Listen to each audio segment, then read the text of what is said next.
Il y a 6 mois, j'ai publié ma première vidéo YouTube.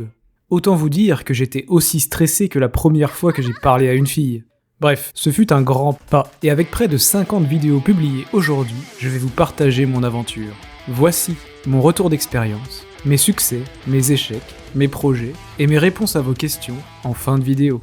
Dans la vie, j'ai toujours eu l'envie de créer, de partager, et je pense que c'est quelque chose qui m'est venu du théâtre que j'ai pratiqué pendant 10 ans à peu près. Et je me suis toujours dit, mais comment faire, parce que je n'ai pas poursuivi cette vocation. Et je me pose la question, j'avais vraiment ce manque, cette envie de partager des choses, de créer. Et en fait, l'histoire, c'est quelque chose que j'ai toujours apprécié, j'ai toujours été très curieux, j'ai toujours aimé les visites de châteaux, les musées, les sujets à thème historique en fait. Et même, je me souviens quand j'étais encore au collège et au lycée que je voyais que j'avais des cours d'histoire, c'était toujours quelque chose, j'étais fasciné, j'étais passionné, voilà, j'écoutais le professeur parler et nous montrer le cours, et pour moi c'était quelque chose de génial quoi. J'avais pas forcément des super notes, mais en tout cas, c'était vraiment des sujets qui me tenaient beaucoup à cœur. J'avais pas des super notes parce que l'histoire, ça reste une matière dans laquelle il faut être très bon en rédaction. Alors, dans les sujets où il fallait vraiment restituer le cours, ça allait parce que c'était vraiment du par cœur. Il n'y a pas beaucoup de valeur ajoutée à juste recracher le cours, mais juste s'intéresser à l'histoire et à ce qui a pu arriver dans le passé. C'est toujours très intéressant, notamment pour prendre les bonnes décisions dans le futur. C'est toujours bien de regarder dans le passé. D'ailleurs, je pense que je choquerai personne en disant que Le Seigneur des Anneaux, c'est mon univers favori. Voilà, Tolkien, c'est un de mes auteurs préférés.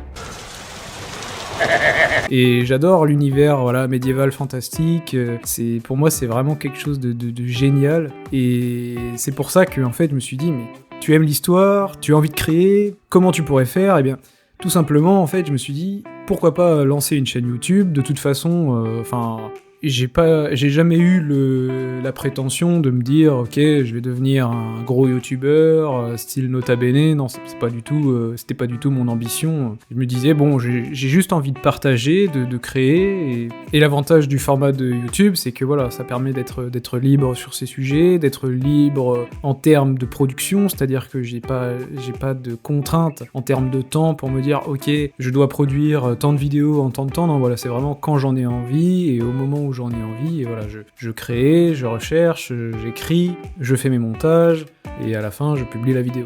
Et c'est donc comme ça que j'ai lancé ma chaîne YouTube. Si tu vois cette scène où Aragorn mange le ragoût préparé par Éowyn, c'est un peu ce que je ressens aujourd'hui en regardant ma première vidéo. Il est bon. Quand je pense que je l'ai enregistré avec le micro de mon téléphone portable, je trouve que j'ai parcouru quand même pas mal de chemin. Donc ça, c'est ce que je considère être comme une réussite. Aujourd'hui, ça fait à peu près 6 mois. 6 mois que j'ai commencé à faire des vidéos sur YouTube.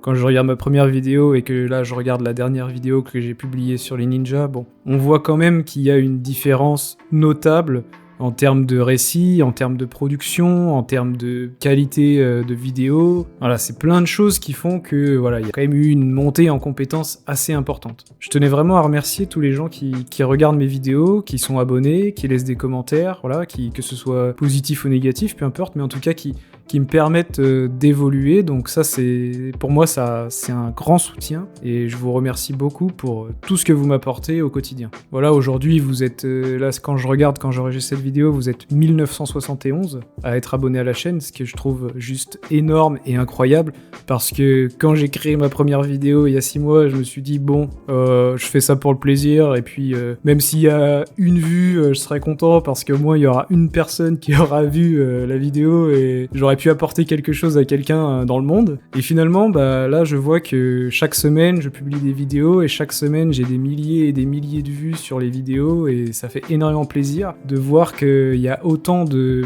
personnes qui me font confiance et qui sont prêtes à aller voir ce que je produis. Et je pense qu'en tant que créateur, qu'on soit un petit créateur comme moi, ou même un grand youtubeur comme Squeezie, qui est le premier de France par exemple, en fait ça fait toujours plaisir de pouvoir avoir ce retour et de partager, et voilà, c'est créer quelque chose chez les gens qui regardent nos vidéos, c'est un sentiment juste exceptionnel. Et donc YouTube, en fait, ça m'a vraiment permis de de gagner en compétences et en maturité, je dirais même sur le plan personnel. Le fait de devoir parler, s'exprimer clairement, de devoir rédiger des scripts quand même qui ont une certaine structure. Pour moi, à la base, je suis un scientifique, j'ai une filière scientifique. Les rédactions, c'était quelque chose, pour moi, c'était insurmontable. Enfin, je vous raconte même pas. Et aujourd'hui, je me retrouve à faire des scripts sur des sujets historiques. Alors après, forcément, c'est des sujets qui me passionnent, donc c'est beaucoup plus facile. Mais n'empêche que la qualité d'écriture, entre la première vidéo et la dernière, j'imagine aussi qu'elle a un minimum augmenté. Enfin, j'espère, vous me direz en commentaire. Et YouTube, ça m'a permis de prendre des compétences en montage vidéo. Alors, je dis pas que je suis un expert, loin de là, mais en tout cas, à la base, je partais de zéro. Donc aujourd'hui, je pense maîtriser un certain nombre de bases. J'ai aussi eu l'occasion de cartographier mes propres cartes et de faire les animations qui vont avec sur la bataille de Courtrai.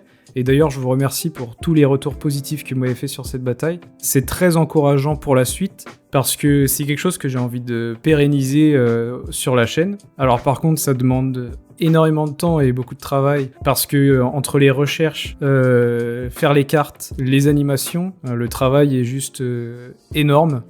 Je sais qu'il y a des grosses chaînes sur YouTube, pas forcément françaises, mais même des chaînes anglophones, où ils sont vraiment des grosses équipes, ils sont entre 5 et 10 personnes à travailler sur une vidéo, entre les cartes, les animations, la voix off, toutes ces choses-là. Moi je fais ça tout seul, donc forcément ça prend beaucoup plus de temps.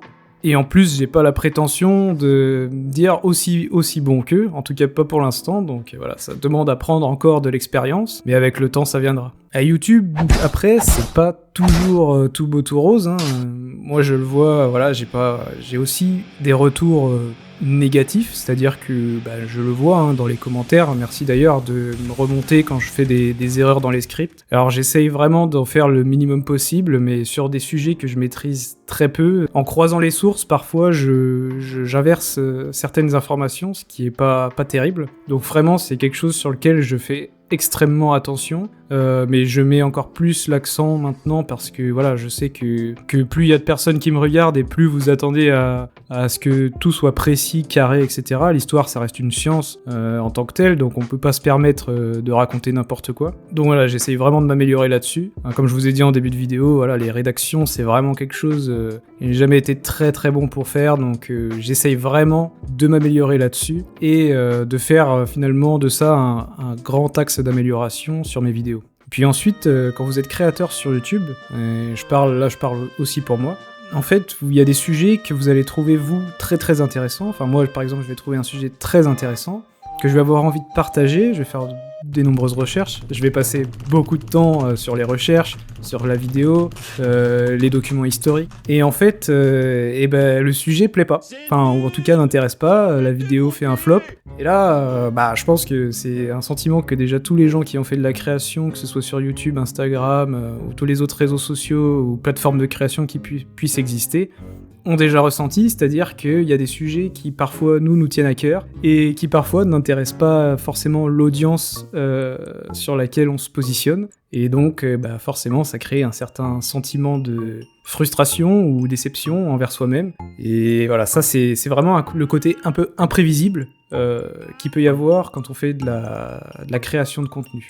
Et j'en viens donc à mon troisième point, c'est-à-dire qu'aujourd'hui j'ai encore du mal à me détacher des statistiques, c'est-à-dire que même si au début, quand j'ai commencé à faire mes vidéos, je me suis dit de toute façon si je fais une vue, c'est déjà monumental et c'est super, et en fait avec la croissance, forcément on a de plus en plus d'attentes, et on se dit que si la vidéo ne fait pas tant de vues ou ne fait pas tant de likes ou des commentaires ou des choses comme ça, on se remet un peu en question, on se dit mais qu'est-ce que j'ai fait, est-ce que j'ai fait quelque chose de mal, est-ce que la vidéo est nulle, voilà, des choses comme ça. Et c'est pour ça que d'ailleurs il y a des sujets qui, moi par exemple, si je prends l'exemple de ma chaîne, un sujet qui pour moi fut un échec récemment, là, c'est la vidéo sur Grace O'Malley, qui pour moi, que je trouvais super cool. Je me suis dit, waouh, une pirate irlandaise qui va défoncer des Anglais, c'est génial. Et je me suis dit même, en tant que Français, dès qu'on peut taper un peu sur les Anglais, on est content. Et en fait, la vidéo a vraiment, on peut le dire, floppé, par rapport à la taille de ma chaîne, c'est pas terrible. Alors que si je prends un exemple d'une vidéo qui a super bien marché sur ma chaîne, qui est sur les Magyars, les fondateurs de la Hongrie. Je me souviens encore, quand j'enregistrais, je faisais la voix off sur le script que j'avais rédigé, je me disais mais... J'avais un très très mauvais sentiment quand j'ai enregistré la vidéo, et finalement aujourd'hui c'est la deuxième vidéo en termes de vues sur ma chaîne, avec le plus de retours positifs que j'ai pu avoir sur une de mes vidéos. Et voilà, franchement, il y a des sujets comme ça, des fois, on se dit, mais ah ouais, d'accord, ok, bon ça, super, tant mieux. Voilà.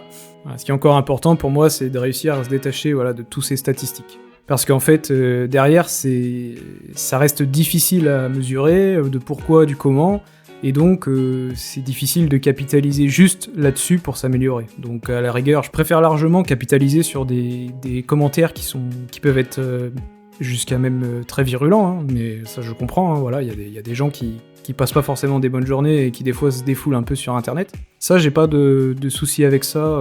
Je sais très bien que la personne, quand elle écrit des choses qui me paraissent un peu hallucinants, la façon de s'exprimer, dans la façon d'être agressive, c'est internet, on a l'habitude maintenant, les trolls, ça fait très longtemps que ça existe, on fait avec. Et puis ça arrive pas très souvent. Mais ça permet quand même de savoir, sur certains points, quand même essayer d'en extraire les éléments qui peuvent être améliorés, malgré tout. Et donc, avec toutes ces améliorations que j'aimerais faire, j'ai aussi des projets pour la chaîne. Donc comme je vous en ai parlé un peu précédemment par rapport à la bataille de Courtrai, j'aimerais faire des plus grandes vidéos, ou en tout cas peut-être des séries avec des épisodes, typiquement avec des cartes et pourquoi pas des batailles.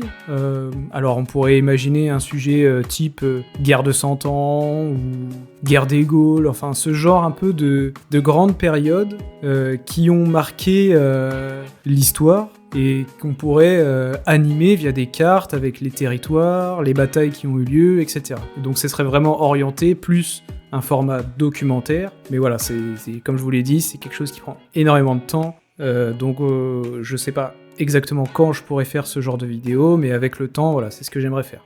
Alors sur le sondage que j'ai posté, j'ai eu 3 questions. La première, c'était sur mes succès, mes échecs, donc je pense que je les ai couverts dans la vidéo, donc je vais pas y répondre maintenant. Une deuxième question que j'ai eue, c'est alors est-ce que je vais faire une vidéo sur l'histoire de la monnaie depuis l'Antiquité, bien que ça pourrait prendre 3 heures effectivement. Alors c'est un super sujet, je pense que ça pourrait être très intéressant. Après, est-ce que je ferais ça en plusieurs épisodes, ou est-ce que je ferais ça l'histoire de la monnaie, quelque chose de vraiment très macro, c'est-à-dire ne pas forcément rentrer extrêmement dans les détails pour que la vidéo soit pas trop longue, je ne sais pas encore, mais je note le sujet, donc vous pouvez vous attendre à avoir une vidéo qui pourrait sortir sur ce sujet. Et puis la dernière question, alors est-ce que je vais faire une vidéo sur le bataillon sacré ? Alors pareil, je trouve que c'est un sujet qui est très intéressant, que je pourrais couvrir, et là pour le coup, la vidéo serait assez courte, donc pourquoi pas, oui, c'est une très bonne idée, très bonne suggestion, je note. Donc merci encore à vous pour le soutien, ces 6 mois qui ont vraiment changé ma vie. Voilà, aujourd'hui, il se passe pas une journée sans que je pense à de nouveaux thèmes, de nouveaux sujets, de nouveaux projets. Voilà, j'ai toujours envie d'innover, de faire de nouvelles choses, et ça c'est grâce à vous, grâce à votre soutien. Merci beaucoup. Si cette vidéo vous a plu, vous pouvez aller voir ma dernière vidéo qui s'affiche à l'écran. N'oubliez pas de liker cette vidéo et de vous abonner pour plus de récits captivants et terrifiants. Merci de m'avoir rejoint aujourd'hui, et à bientôt.